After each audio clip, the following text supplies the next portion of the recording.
approximately $980 million. Of that, about $489 million comes from local sources, which includes the half-mil referendum. $377 million comes from state resources. The Florida Education Finance Program, or FEFP, is the general fund's primary funding source. The FEFP funding formula utilizes a combination of state and local resources to fund education. Looking at the operating revenue budget graphically, you'll note that local sources represent about 50% of the total operating budget, and state sources account for 38%. The remaining 12% comes from transfers and fund balance. The operating budget is used to fund the day-to-day operating expenditures of the district. It pays for salaries and benefits, supplies and materials, textbooks, student transportation, utilities, maintenance, and repairs. Viewing the distribution of our operating budget by object, there's little change from previous years. About 63% of our budget is spent on salaries and 21% on benefits. In total, approximately 83% of our operating budget goes towards staffing. Capital outlay funds include revenue from both state and local sources. This fund reflects the revenue and expenditures for construction and renovation of school buildings and grounds. The majority of these funds are generated by the local capital improvement millage, which is set by law and limited to 1.5 mils. No PICO funds are expected this year for traditional district schools, and racetrack funding will be phased out by December 2020.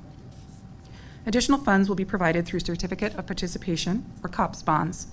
The lease purchase financing of capital improvements through the issuance of COPS bonds is a technique frequently used by Florida school districts to finance school facilities.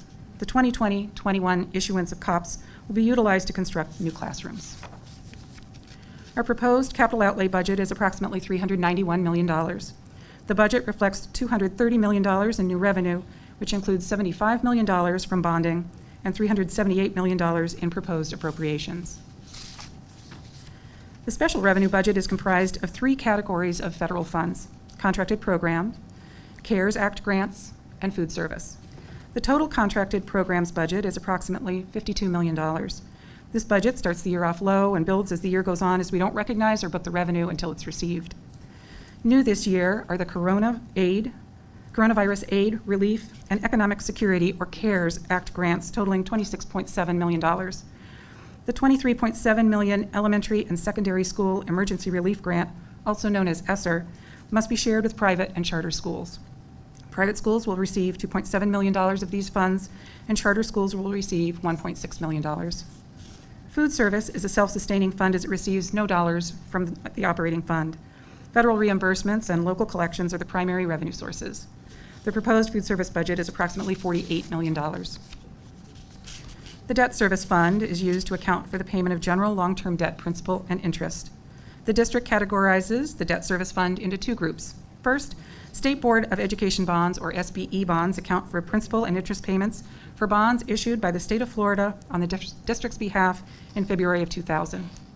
The current principal balance is $15,000, which will be paid off this fiscal year. The remainder of the $5.6 million budget represents the debt service for COPS bonds issued by the district. The proposed self-insured workers' compensation and liability budget of $5 million accounts for the premium revenue and expenditures associated with the district's self-insured workers' compensation and liability insurance programs. The self-insured health fund accounts for the district's premium revenue and claim expenditures with a budget of approximately $159 million. The proposed budget and all supporting documents are on file in the Office of Budget and Resource Allocation. This information can also be found online. At this point, I'll turn the meeting back to the board chair to allow for public comment and the motions necessary to adopt the proposed budget. Thank you.